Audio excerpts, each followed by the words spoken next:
All right, and we're back officially. That is not Christian's voice. It's my voice. I'm JD, joined by David Bray to my left. Christian is in Croatia. That's why he's not here. That's where the World Championships are.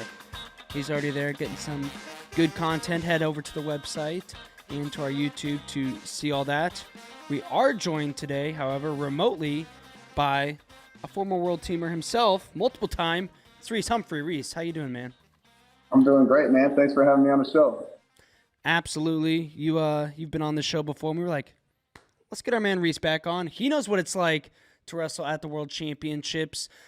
First and foremost, just talk about kind of what it is like to wrestle at the pinnacle of the sport of wrestling. Yeah, so it is the pinnacle of the sport. Outside of the Olympic Games, the World Championships is every other year, the 3 years before the Olympic Games. And so it's what we train for. The whole goal is I call it making varsity, and you finally get to make Team USA. And for this chance, this opportunity, and we got a young team, but a very exciting team. I think we're going to do very, very well. We're coming home with a lot of golds and another world title as a team. I'm feeling it. What do you think of these young guys, these PJ Dukes and these Jax Forrest making this team? Impressive. Very, very impressive. This is a new era. These U20 kids, and there's another gang of them, 4 or 5 guys with Bassett and Stanich coming up, and a couple other guys too. So Blaze is another one that's been very successful on the age group world level. But these guys are senior level wrestlers. They made the team fair and square, and pretty much controlled their fields. And so I'm really excited for them. They beat some very high level guys that have been proven senior level guys. So it's just only time will tell, but very exciting. And these guys are really ready for the senior level. They're going to be really right in there to win world medals. So you're thinking they're bringing home medals. You're more in the camp of, hey, these guys are ready to do it, versus some other people are like, that they made the team, but there's still levels to this. Let's give them a minute. Yeah. So we don't know. We really don't know. But from my perspective, they've proven that they're ready to be there. They are not afraid to wrestle at the world stage. They've been winning world age level medals for a long time. And so they're not afraid of the stage. They're not afraid of the opportunity. They're ready to take it head on.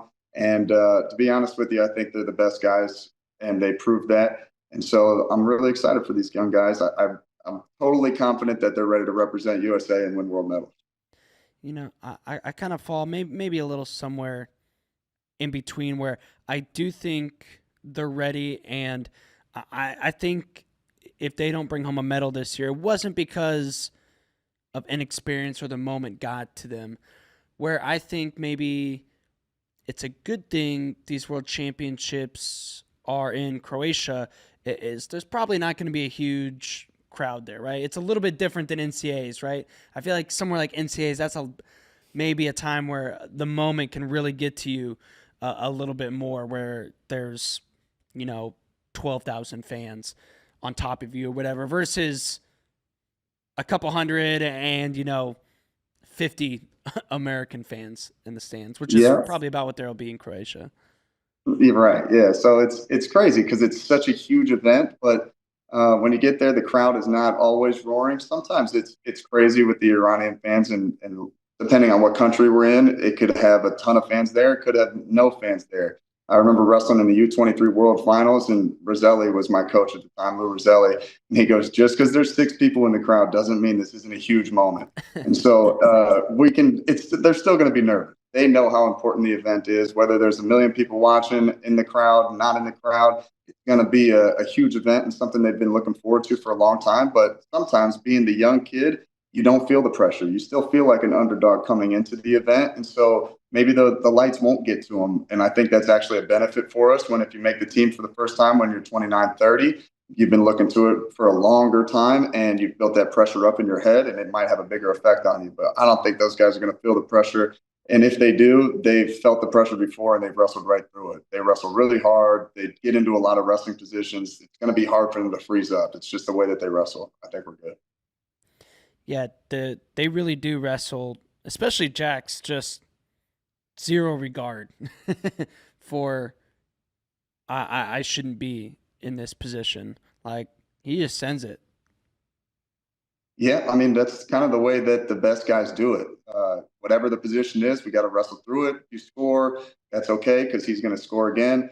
He's got 4-point moves with the fireman's carry. He's got a lot of different actions. He can score when you're on his legs. He can attack. He can go get one late. The guys that win the 10-8 battles consistently against the high level competition are the guys that I'm not nearly as worried about. PJ Duke is a young kid too. He puts his hands on people and makes them wrestle. The score's not going to be pumped up like a Jax Forrest match, but the way that he puts pressure and just constantly is relentless in his attacks and his hand fight and letting people feel the edge makes me confident that he's not going to be one of those guys that would freeze up either, which is why they made the team. These aren't guys that freeze up in big moments. They're ready to scrap at the highest level, and they're going to be ready to show that. And whether they win a medal or not, they're not satisfied with making the world team. I can promise you that. Another new guy on the team, but a little bit more experience, obviously, than Jackson PJ. Real Woods. Have you gotten the chance to ever train or wrestle Real before? Yep. So we were trying to recruit Real right before he went to Michigan. And I think he was pretty locked in on going to Michigan, but he had a great time on our recruiting visit and he really enjoyed the NJRTC. And so he told me later after he committed, he was like, you don't know how close I was to being NJRTC athlete. And so I got to work with him. I got to really know him. He's a phenomenal guy. His work ethic is off the charts. When he drills, you feel like you're going live with him. He's got a lot of skills. He's incredible in the front headlock. He's a young guy, and 65 kilos is a very, very deep weight. But if anyone can do it, he's got the right mindset, and he's doing really well. I'm excited for him too. I know. I feel like he could surprise some international people. I don't know if I'm predicting a medal, but I think he would definitely put himself in a position, and he's got such a good gut wrench, and that's really the X factor for me. Yeah. I think is it just his strength? Yeah, he's not huge for the weight, but God, he is very, very strong, and his conditioning is relentless. His position is very good. He's very forward, and he's got some good attacks. But if you shoot on him, it's kind of where he's best. The front headlock and his parterre is it's going to keep him in every match. But I was in his corner because I just got done recruiting him or trying to recruit him. He would already went to Michigan, but he didn't have a coach out in I forget where we were, Albania, I think. We were at a ranking series. And so I sat in his corner, and he ended up bronze at the event. The only loss that he took was to the Iranian guy, Amuchis Khalili, however you say it, the 65 kilo. And he was 1-1 going into the second period and giving him all that he wanted. So he can definitely wrestle with the best of the best. And it's a very deep weight, but right draw, right moments where you get the takedown when you need it, he could be right on the podium 100%. A match maybe a lot of American fans might be most excited for. 57 kilos, Spencer Lee versus Roman Bravo Young. How do you see this one playing out? So it depends, man. If it goes Spencer's way, which would definitely be my pick, it's going to be a little more controlled, and if he gets on top, he's got a good chance of turning RBY. But if it gets a little more chaotic and hectic, that's where you'll see RBY's speed come into play with the reattacks. And I think the more actions and the more speed and athleticism that comes into play would favor RBY. If Spencer gets to his hand fight and he gets to his tricep tie, he's going to be really hard to beat. But Spencer, I think, is the favorite to win the whole Worlds. Higuchi's not in there, returning Olympic champ. Ono, we thought was going to go down. The Japanese 61 world champ at 61 kilos. He's planning on going down soon, but he's at Penn State right now. So neither of those guys are in there. And those are the two guys that I thought had the best chance to beat Spencer. RBY would be in that category too, but I do think Spencer is the favorite to win it all. Spencer's for sure the favorite. Kind of crazy, his first actual world team. He was on the Olympic team, obviously, but I personally think this is the year Spencer gets it done, wins world gold, because like you said, the field really cleared out quite a bit, and the only guy who defeated him at the Olympics, Higuchi, is out. We've seen the RBY match before a couple months ago. Spencer won that, so it kind of feels like it's Spencer versus himself at this tournament, right? The only person that can stop Spencer is Spencer. Yeah, so as much as like we think the field is cleared out and the big names aren't there, there's always going to be somebody that shows up and has the Cinderella story, but it's most of the time not such a Cinderella story. These guys are just kind of hidden away and they're ready to go at the right time, and they turn it up and they step onto the scene in a big way. We've done it as Americans, young guys. We've seen it's going to happen for our young guys. We were just talking about it. So he's going to have his hands full. He will be in some good matches. I don't think he just texts everybody and walks through it at all. But I do think he's ready for those grind matches, and I think he's ready for bad things to happen, bad calls, this and that. I think he's the best guy in the weight, and I think he's going to get it done. I'm really excited for him. He's a great dude. Yeah, tough world. 86. Is this the year Zahid, your boy, he gets it done? Is it his time? Yes, sir. Yes, I think he's the best guy in the weight. There's obviously some very good guys and some good opponents, and some people he's beaten and lost to, beaten close and lost to. But I think with as deep as 86 was in the States, and him doing what he did to pretty much all of them, is it's just he's ready. He's really ready. He's proven that he can be offensive. He can shut people down.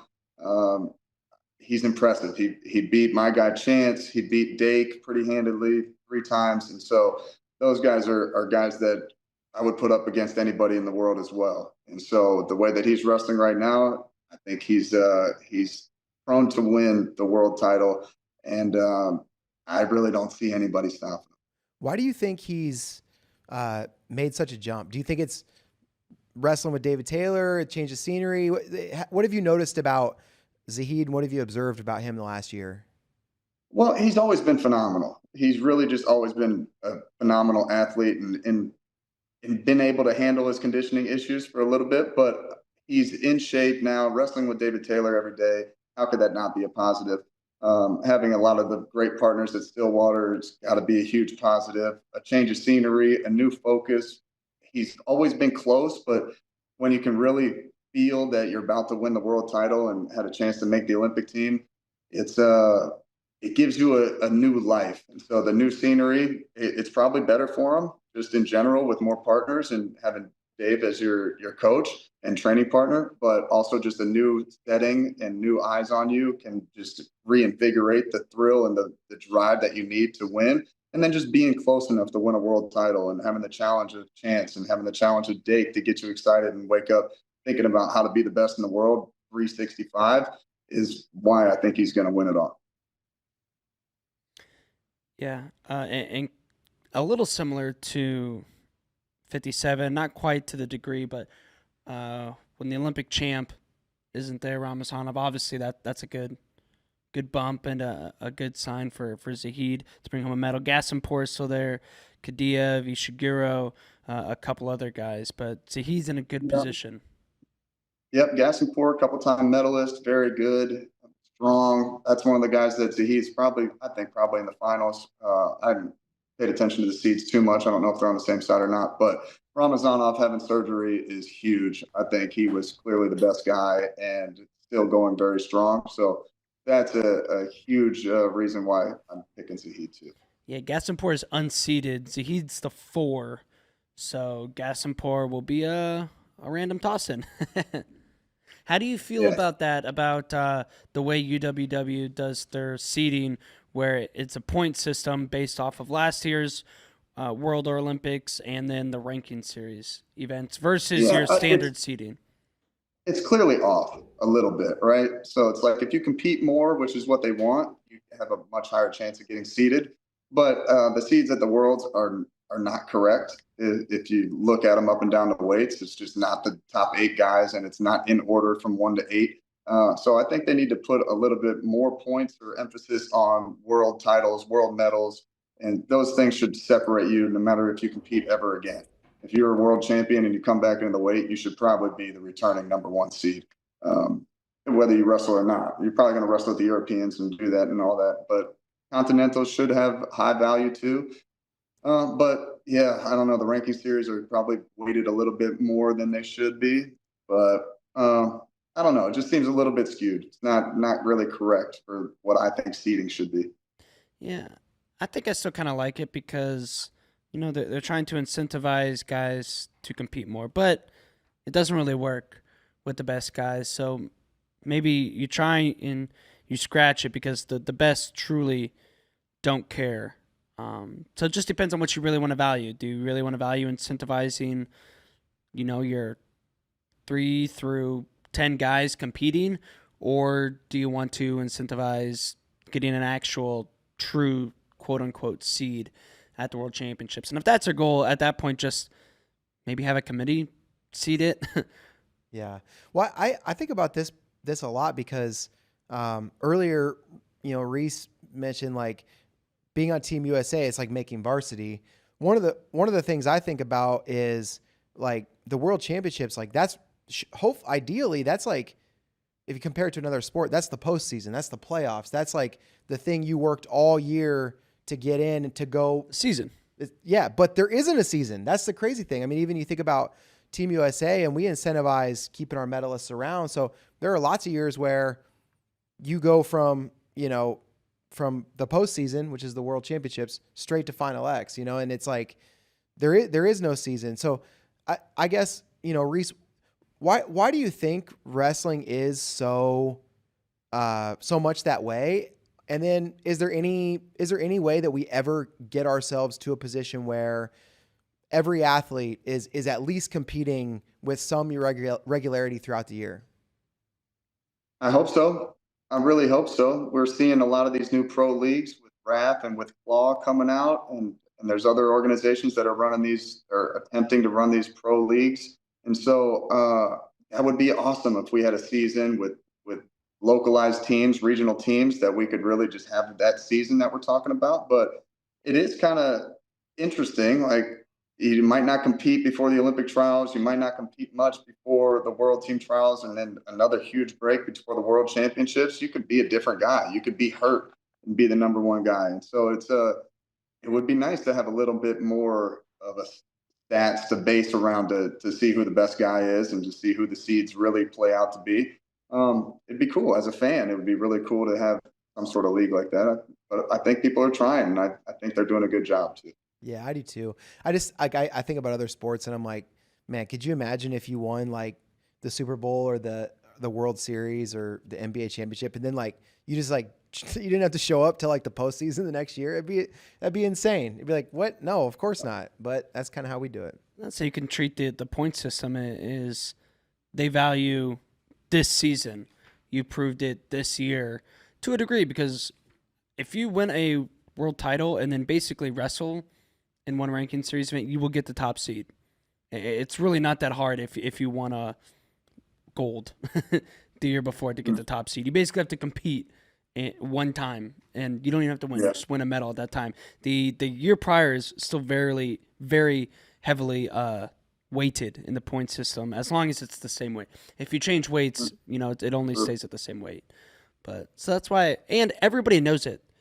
That's why I don't get up in arms about it, because going in, this is what the system is to get the seed. So if you don't care about seeds, then it doesn't matter.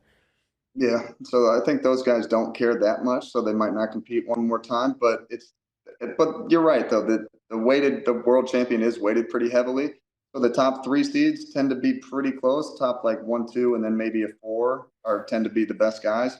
But these 3 through 7, 8 are they're just weighted on how often you compete. They could have 3 medals at a ranking series and get seeded. I think there could be better guys out there, or just a committee seeding it would end up differently. But if that's what they value, then that's cool. Mm-hmm.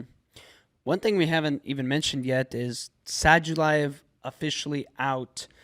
His visa was not approved to get in to Croatia for the World Championships. It sounds like the rest of the team did get in, did get their visas as of this morning. Now there was still some questions on some of them, but so it sounds like Kurbanov's going to slide in for Sadulaev at 97, but the rest of the team is good to go for Russia. That's big for Kyle Snyder, though. Yeah, because Sadulaev was going to be just randomly drawn in, right? He was going to be unseated. So that, like, the way that the bracket looks right now, I like the side of the bracket that Snyder's on. And with Sadulaev, you just didn't know, like, was he going to be on Snyder's side or not? Now we know he's not going to be on anybody's side. So I don't know. I think I got Snyder making the finals. I don't know what really would change that. So Snyder's going to be the 3 seed with Georgia, Maciashvili, the 2, Tazudinev's the 1. So he's opposite Tazudinev. Yeah, he'll be opposite Azapira too. Azapira's the 5. So he really is sitting good to bring home another medal. Yep. Yeah. I mean, how many world medals does he have now? This would be his 10th or maybe even 11th. Pretty impressive. Something crazy. Yeah, something crazy like that. But yeah, I think he's in a good spot. That Taj guy is going to be the guy to beat for sure. But I think Kyle can get him too. Like you get on his legs and you finish well and you don't get chest locked and don't get beat defensively. I think he's going to be in a good spot. My game plan would be to beat him up, press forward and beat him up and not shoot as much until you're 100% ready to shoot to the finish. But if he can do that, if he can finish those high crouches, he's getting in there deep. If he could finish those and not get chest locked and give up big points and not have to chase him, it'd be a completely different match. So I really do think Snyder can win gold. Reece, I wanted to talk to you a little bit about how when you were making your world teams, you were competing for the Ohio RTC when the Ohio RTC was the RTC in the country. Yes, sir. Y'all had like 50% of the world teams. 5 out of 7. Yeah, 5 out of 7, more than 50% one year. So how important was that to you and what was that like? That was the best, man. We had so many guys that wanted to come in and train with us, constantly rotating through. So it wasn't just the partners that we had in the room, which were phenomenal. For me, I think it was the best 60-kilo situation in the world. It was myself, Logan Stieber, Sean Bunch, Henry Cejudo was there for a good 6 months to a year, Jaggers, Tomasello, Johnny DeJulius, and a bunch of other people, like Hunter Stieber as well. And so that was just my weight. And so then you go up to Keith Gavin, Terrell DeLagna, J.D. Bergman, and James Jonashanis, Colt Sponsor. There was just an insane amount of talent in the room, and Roselli would just put us through the ringer. I tell my guys this all the time, probably too much. We used to do 30 minutes alive 4 days a week, so 10 threes. We would do 12 threes. You had to do 10 of them. We'd do 7 sixes. You have to do 5 of them. And so it was just way too much wrestling all the time, but we knew if we were in shape, we had the talent to be able to be successful. And so I think we probably overtrained quite a bit, but it worked out for us. And it was an awesome thing to be around. Like when we went to the Worlds, we had 5 guys on the team. It felt like we were home. So no pressure. Everything was easy. I had all my boys there and everything was awesome. I wish we could have brought home a couple more medals for you guys, but didn't quite work out. Close, really close in a couple occasions. But yeah, having your whole team as Team USA was pretty awesome. Zagreb, we were talking about him earlier. We would break down at Team USA practices. He'd say, "Go Bucks." No kidding. So, yeah. Yeah, but we had a really good time. It's an awesome memory for me. Thanks for bringing it up. Yeah. Well, I wanted to kind of talk about too, now there's kind of obviously Nittany Lion, which has been the RTC for the past, 8 years or whatever. The Cowboy RTC is kind of emerging. Obviously, they put a couple guys on the world team this year and have a couple other solid guys training there. But besides that, then maybe Cliff Keen too. They're decent, but it's a little more spread out. And then you've got, guys like Spencer who are the predominant guy at their RTC.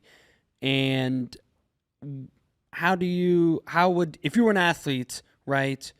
Did you like being at the premier RTC with a bunch of guys or the one guy who gets most of the focus and the attention?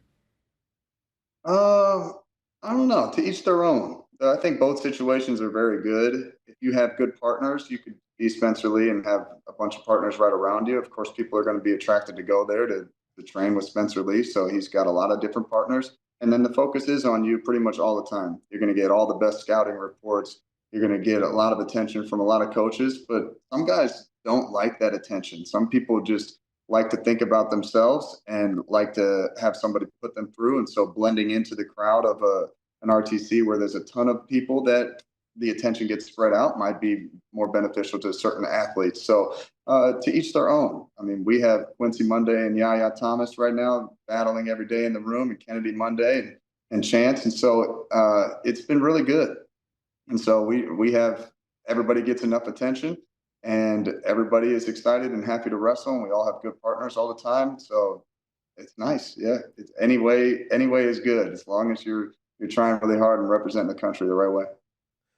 I want to get your thoughts on the Cowboy RTC in particular, because when I see those guys and, you see, Jax Forrest and Joey McKenna and Wyatt Hendrickson, Zahid Valencia. I mean, they kind of remind me a little bit of those Ohio RTC teams that you were on, where they feel like they just have a lot of camaraderie and just a lot of, I don't know, the vibes are high. Do you observe that too? And if so, like what value does that bring? Yeah, I mean, so those are all my people. Like Joey McKenna, Zahid, I love all these dudes. David Taylor is just an awesome guy. Jimmy Kennedy's on staff. People don't talk about him much, but he's a high energy, happy-go-lucky person that people just like to be around.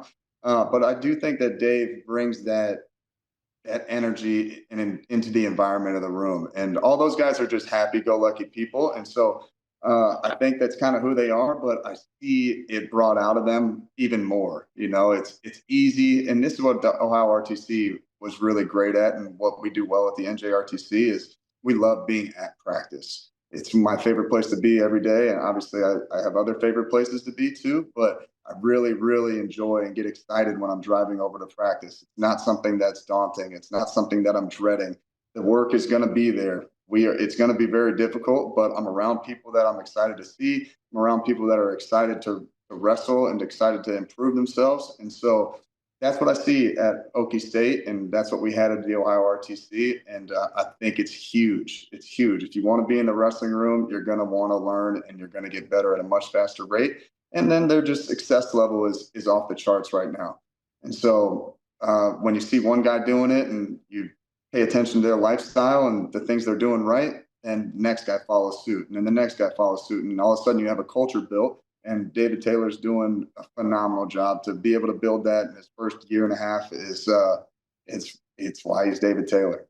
Yeah, one of the guys that's a big part of that RTC that we haven't even talked about yet, Wyatt Hendrickson. And by the way, a little plug, Mark Bader and one of our shooter editor guys, Sean Davis, made a really cool Wyatt Hendrickson piece that's going to be, it might be out now. It's going to be up in the next little bit if it's not out now. Super fun look at like just his year and how he's feeling heading into Worlds. But man, can you remember somebody having a year like Wyatt Hendrickson has had? I mean, transferring from Air Force to Oklahoma State, beating Gable Steveson. Now he's on the world team. Winning a Hodge. Winning a Hodge. Yeah. Can you NCAA champ. Who's the last guy that's had a year like that, Reece? I can't remember. And that's so funny. Like, we're talking about Okie State and all their hammers. I didn't even talk about Wyatt. Kind of like crossed my mind for a second. But yeah, he's another superstar out of there. And one guy that, like we were talking about Cinderella story, you don't know. The people in that room knew he had a real chance to beat Gable and had a real chance to make this world team.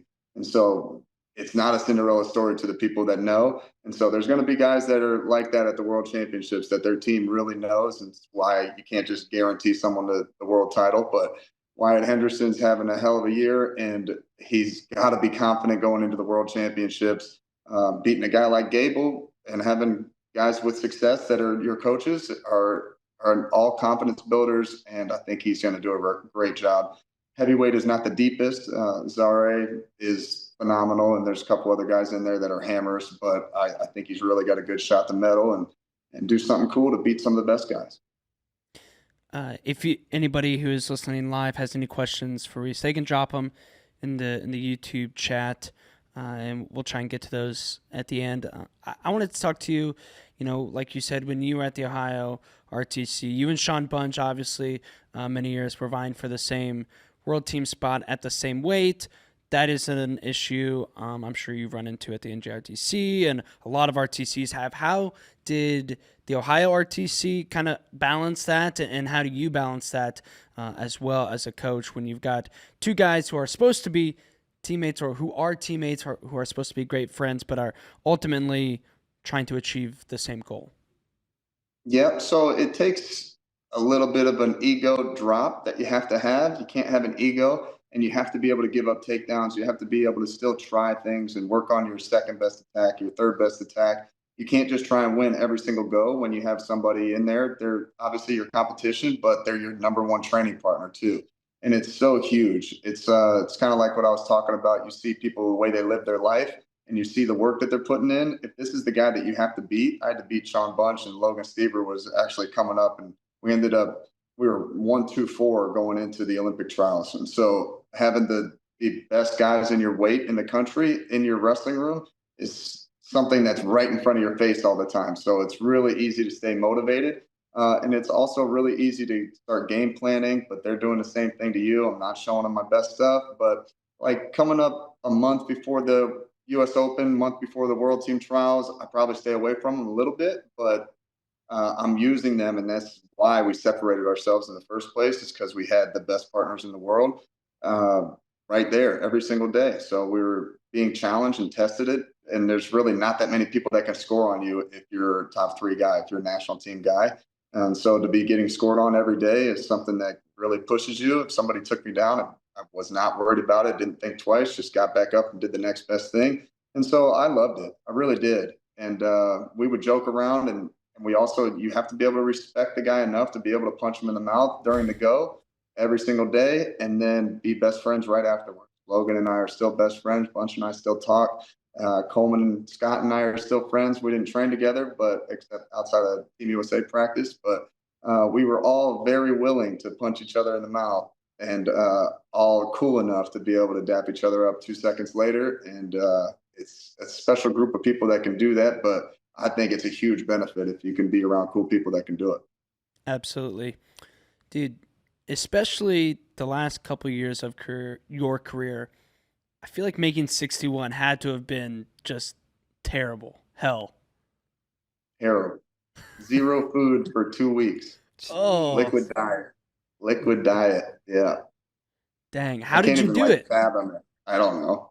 I didn't do it well. And so like I could have a great tournament and beat world champions, and then have another one where I would lose to, I don't know, somebody who wasn't completely top tier.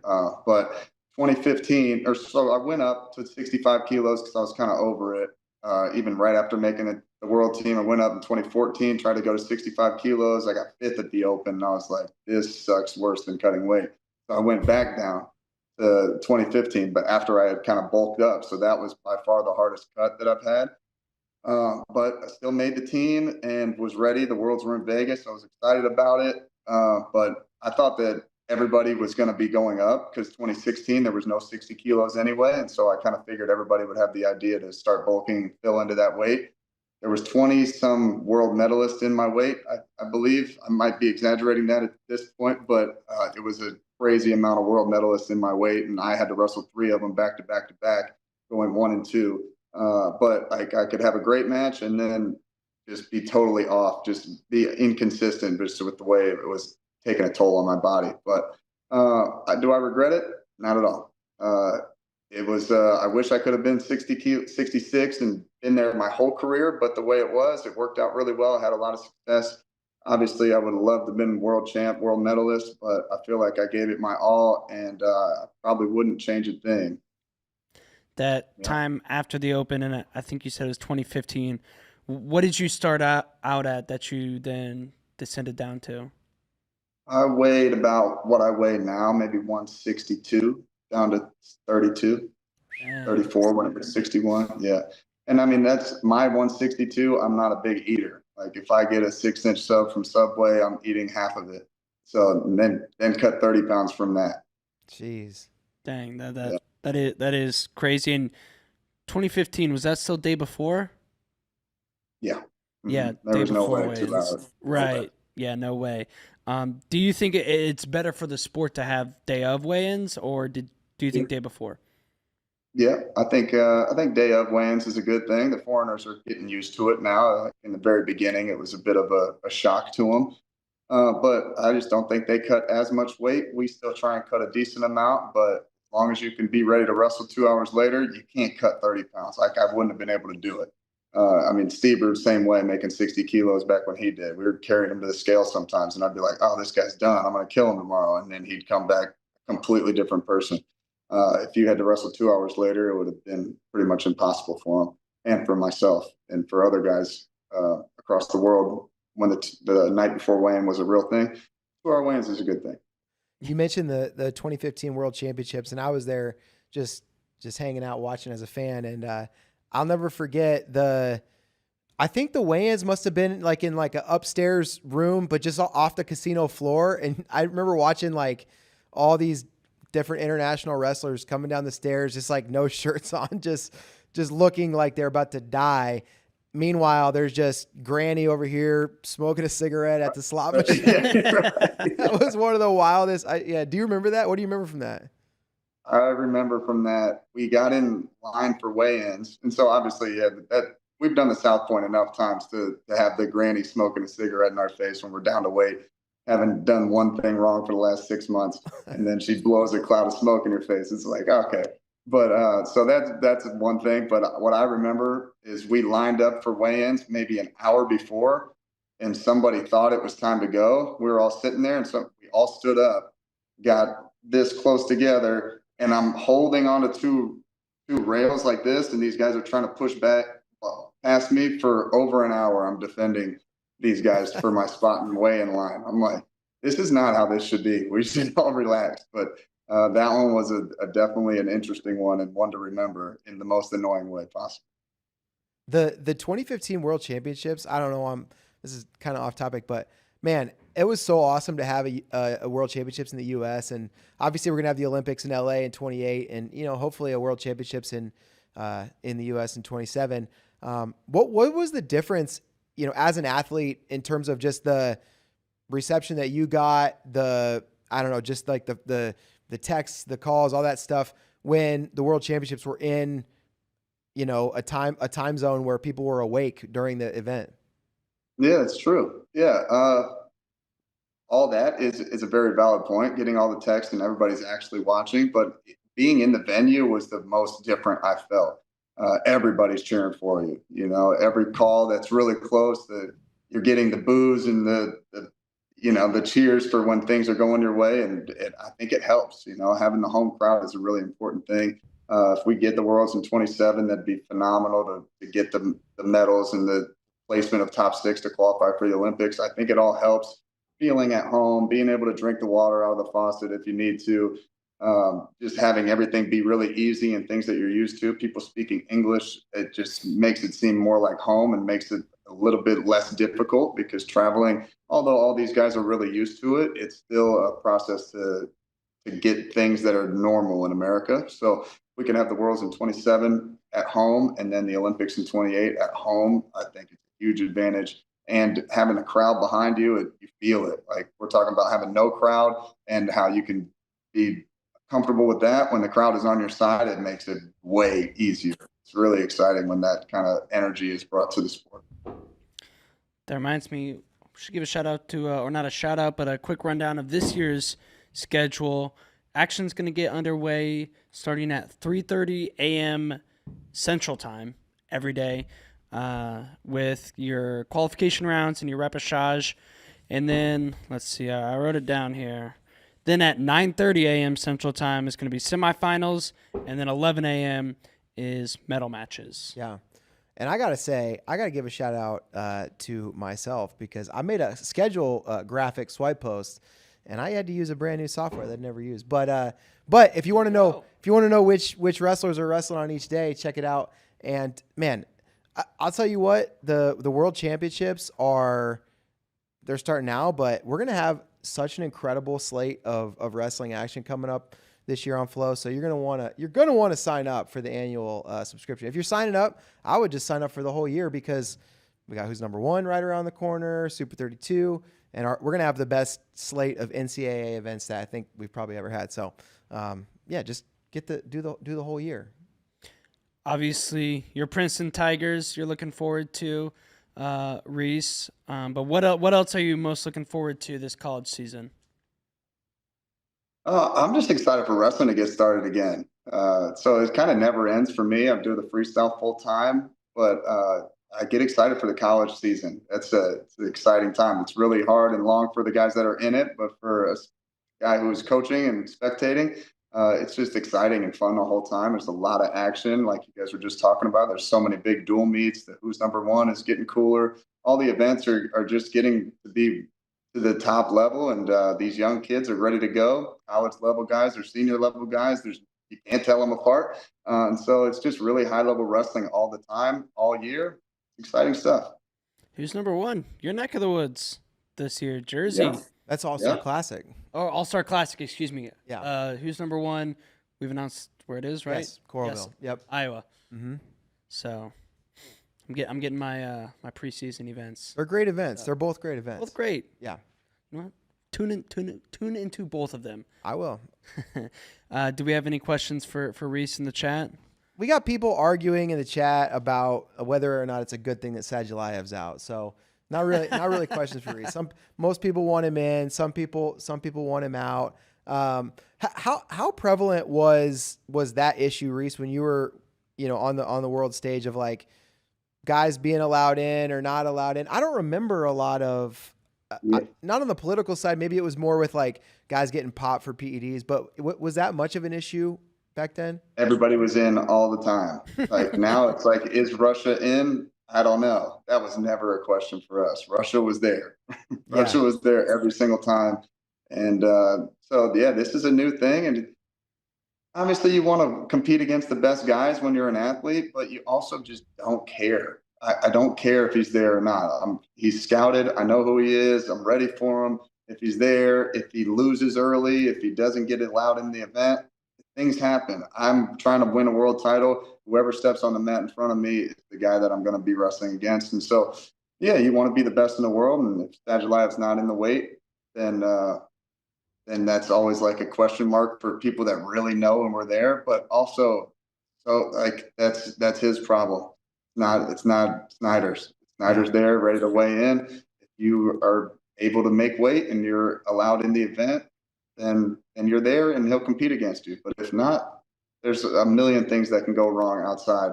And it's unfortunate for him that he's been having to question that all the time, and Sidikoff as well. But yeah, you just wrestle the guys that are in front of you. It's all you can really focus on. Yeah. Before we wrap things up, I want to remind everyone Nike Wrestling offers so much more than just elite performance footwear. With a team of world-class designers and apparel experts, Nike Wrestling can service all your team outfitting and event merchandising needs. From design to production to on-site execution, contact team sales at Athlete PS to get started. So suit your team up. Yeah. With some Nike gear for the season. I got another question for Reece. There are like two stats in my head about Team USA, and I can't tell which one of these stats I should like prioritize thinking about, one or the other, or maybe not, but I want your thoughts on this. So the one stat is that 7 out of our 10 world team members are on their first senior level world or Olympic team. So when I think about that stat, I'm a little nervous, like bunch of new guys. But then the other stat is that 9 out of our 10 world team members have made age level world teams before, and 8 of those guys have won medals on the age level world championships. Is one of those stats more important than the other? What do you think? How important is it if it's your first time at Senior Worlds, and then how important is it if you have at least been at an age level Worlds and won a medal? Yeah, I mean, depending on the guy, both of them can be irrelevant. So yeah, it's nice that you've been on the world stage and you've won world medals, and being at your first world team. Some of these guys are 20 years old. Of course, it's their first world team. It could matter. It could not matter. Both of them can be really irrelevant. It's just how they show up. And I think these guys are really, truly ready. I think they're the right people to be on the team, and they're going to be fine. Whether they're good enough to win world medals and world championships, we're going to find out. But I'm excited that I'm not worried about any of these guys. Their first time on the team. We don't have Dake. We don't have Burroughs. We don't have whatever. It's like a little bit of a changing of the guards. I don't want to say an end of an era, because you could see Burroughs back. You could see Marsteller back. You could see Dake back on the team. But it's not a complete end of an era, but it's a changing of the guard. And so these guys are ready, and they're ready to prove themselves and to prove that the changing of the guard is a really good thing, because I see the future of USA Wrestling being just off the charts. These kids are going to battle for these spots. And when you make a world team for Team USA, you're ready to win a world medal. And just because it's their first team, just like when Dake made the team, when JB made the team, when DT made the team, they were ready to win world titles immediately. That's what you're getting ready to see at this World Championships and for the future for USA Wrestling. The era, right before Burroughs and right before you were making teams, getting a medal at the World Championships was kind of the exception and not the rule. And then that era that you were part of, I feel like it changed, right? It was like getting a medal was the expectation. That was the standard. Do you feel like the work that was done between 2011 and now has laid a foundation that helps the thing that you're saying that, if you make this team that you're ready to win? Do you think that there's something that happened in those years that laid a foundation, or do we just happen to have like a good group right now? Yep. Something happened. His name's Jordan Burroughs. He showed us that not only can we win, we're supposed to win. And that's why I look up to him so much. My first world team was his. And to be honest, I'm almost embarrassed to say this, but all the stories I heard from my dad coached the Olympic team in '88. And so I've heard all these stories about how the Russian guys were so good, the Turkish guys, the Iranian guys were so tough. And so I put these guys on a pedestal in my head. And then it took me a good year and a half of competing on a senior level to realize that these guys are beatable. And still, I thought like they were beatable, but am I the one to do it? JB showed us that we are all the ones to do it. Changed the way I viewed the sport, changed the way that the whole country viewed the sport. And then he created two other guys. I don't want to say created them, but these guys created each other with Jaden wrestling Dake, wrestling DT, wrestling Burroughs. All these guys battled. They only really lost to each other for a long time. And when they stepped on the scene, they knew that they were going to win gold. And so it changed everything. And then, yes, we're also fortunate to have Dake, Snyder, DT, JB, Jaden Cox, all these guys that are legends in the sport on the same team, spread out enough. That was created a whole new perspective from a USA Wrestling athlete. We had so many different styles to look up to and to emulate our styles around. And so, yeah, I got front row seats to the whole thing and changed my perspective. I started shooting double A's. I'd never done that before. So, yeah, I think Jordan Burroughs changed the whole sport for us and changed the expectation. Now, those are some big shoes to fill. Those names that you mentioned, the Burroughs, Dake, Taylor, Snyder, Jaden, you could throw in there as well. Do you think USA will continue to have that level of success, or do you think we will see still a slight drop-off, but still a higher level of success than we had 15 years ago, but that was kind of a golden era that can't really be replicated anytime soon, or do you think we can replicate it? Yeah, I think we'd all be really excited to replicate it. I think if it's not a guarantee, but with this U20 group, you see our domination at the U20s and U17s. I can definitely see this group being those guys. And so now I don't know if I would necessarily say that these guys that make world teams are going to make 10 world teams in a row and win medals the whole time like these legends did. But I think just only because we are in a deeper era where it's not just one guy per weight that's a superstar. I think that they're going to kind of trade spots, but I think whoever makes the team in the weights that are deep like that are going to be vying for world titles every year, depending on what superstars are out there and legends are out there. There's a Sidikoff out there that's a U20 guy too. And so, I think we're going to be vying for titles when we make the team. And I think we're just going to be really good up and down the lineup. These U20 kids is another special era that you can see. It's like, who are the U23 kids? It doesn't really matter because these U20 kids are the guys. And it doesn't mean someone's not going to step up from those U23 type guys, but and like guys like Yanni can jump in there, guys like Quincy Monday and Yaya Thomas can jump in there. But there's definitely a special group. So whoever comes out of the gauntlet that is USA Wrestling is going to be vying for a world title in my opinion. Awesome. Bray? Yeah, so speaking of the next generation, Reece, we're getting some questions in the chat now. And one of the themes is just your thoughts on being a dad who's coaching a son, and so are there, one, what's that relationship like, and then two, are there any things that you learned through your wrestling experience, maybe lessons you learned the hard way that you're able to help Parker maybe avoid? Yeah. So yeah, Parker's my son. He's a freshman this year, which is crazy. Things are getting really serious. And so I've always kind of played the laid back approach where I don't want to push him too much. And I've been fortunate enough that he really wants to push himself. So I don't really have to crush him and be the hard ass that some coaches think is really valuable. So it's been great that way. I got a smile on my face that you got to ask that question. There's been nothing that's more special to me than watching him go through this process himself. But it is his process, would be my advice to other dads out there. It's very difficult to be coach and dad at the same time. Those lines get blurred. You can say no to dad, but you can't really say no to coach. And when those lines get closer together, it creates a weird dichotomy of animosity, really. So you can start to create fights. And so it's our job as parents and as coaches to be the very understanding, flexible one. It's their job as athletes, and this is for my senior level athletes too. It's their job to be able to get tired and frustrated. They're the ones that are going through it. It's our job to be patient and be the one that takes the beating all the time. They're taking enough beating, training, and going through the process of being a young athlete. And so the more patient we can be, the more understanding we can be through the process they're going through. Let them get frustrated, let them cut weight and be exhausted, let them do what they have to do and push through the conditioning workouts. It's our job to be patient. And I think that's the best advice I could give to dads out there that are struggling like all of us are struggling as the success comes and goes and the waves go up and down. So how would you describe your role? Are you ever directly coaching Parker? Or are you kind of, that's somebody else and your dad? And I mean, I'm sure it's got to help just that you've been through things so that if he has questions, he can ask, but I guess just in the official capacity, what's that look like?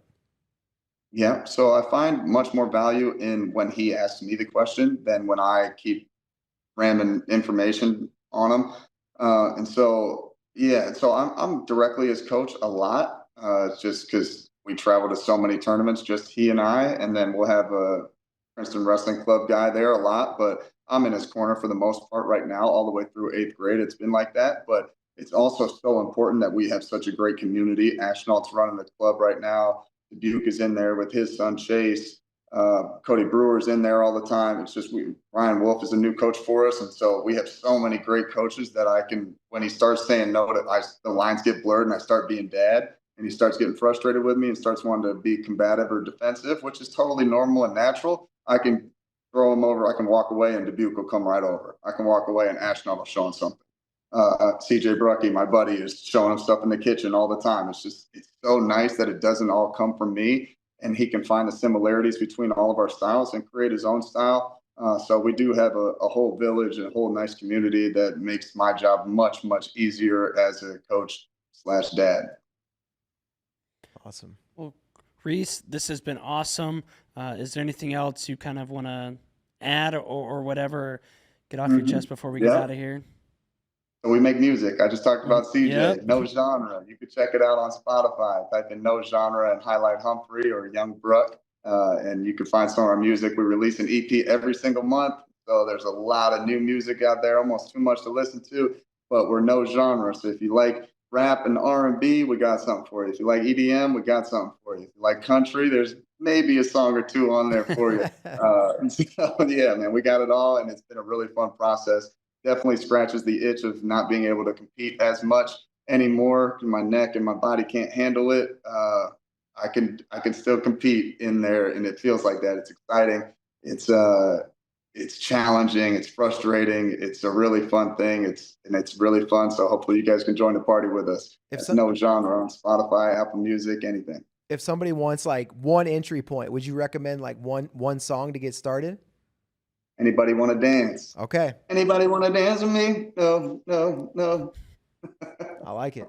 There you go. Everybody go check out No Genre on Spotify and YouTube. Go watch the World Championships this weekend. It all gets started at 3:30 a.m. Central Time. And by the way, when you watch the World Championships, we have our new Next Gen bracket experience, which is super cool. So if you guys are up in the middle of the night, one of the things for me, if we don't have a USA athlete going in the first hour, I'm going to sleep that first hour. You know what I mean? So you can set your alerts on the brackets for all the USA athletes. All those alerts are free, and I think it'll be cool. I think people are going to like the new bracket experience. So check it out. If you want to look at it now, we got a QR code on there too. But I think it'll be awesome having that bracket experience as part of these World Championships. Super cool. And then Bray and me will be back starting Sunday afternoon after the medal rounds with our recap shows. All right. See you guys then.